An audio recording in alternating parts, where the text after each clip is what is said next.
இன்று நாம் வெளிநாடு செல்ல வேண்டும் என்றால் கையில் டாலர் இருக்க வேண்டும் என்று நினைக்கிறோம். ஆனால் ஒரு காலம் இருந்தது.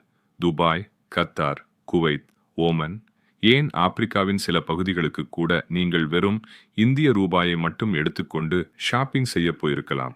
நம்ப முடியவில்லையா? ஆமாம்.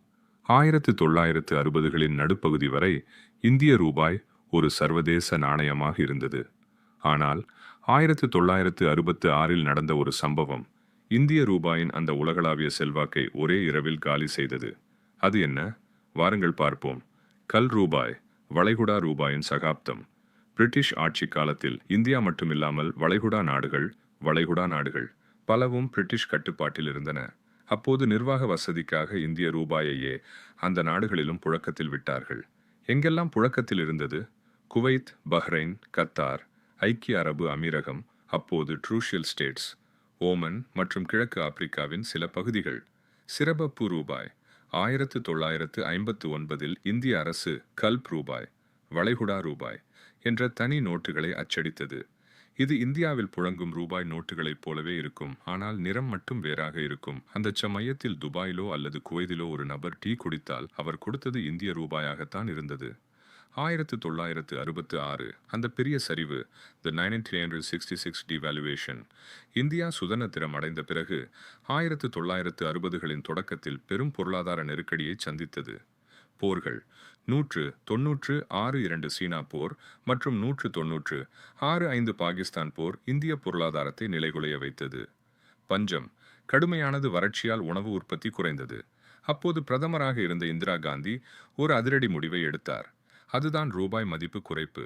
1966 ஜூன் 6இல் இந்திய ரூபாயின் மதிப்பு சுமார் 57% குறைக்கப்பட்டது.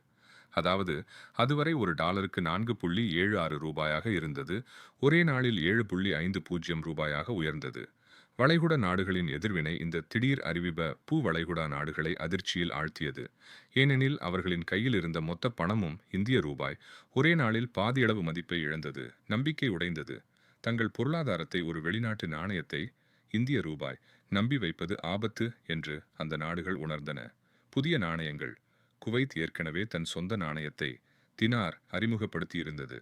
1966 சரிவுக்கு பிறகு மற்ற வளைகுடா நாடுகளும் இந்திய ரூபாயை தூக்கி எறிந்துவிட்டு ரியால் மற்றும் தினார் போன்ற தங்களின் சொந்த நாணயங்களை உருவாக்கத் தொடங்கின.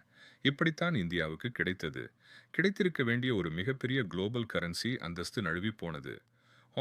இன்று அமெரிக்க டாலர் உலக நாடுகளை தன் பிடியில் வைத்திருப்பதைப் போல அந்த இந்திய ரூபாய் வளைகுடா நாடுகளை இணைக்கும் பாலமாக இருந்தது. 1966இல் எடுத்த அந்த ஒரு முடிவு இந்தியாவின் பொருளாதாரத்தை சீரமைக்க உதவியிருக்கலாம். ஆனால் சர்வதேச அளவில் ரூபாய்க்கு இருந்த மதிப்பை அது குறைத்துவிட்டது. இன்று மீண்டும் இந்தியா பல உடன் ரூபாய் மூலமாக வர்த்தகம் செய்ய ஒப்பந்தம் போட்டு வருகிறது. ஒருவேளை பழைய காலம் மீண்டும் திரும்புமா?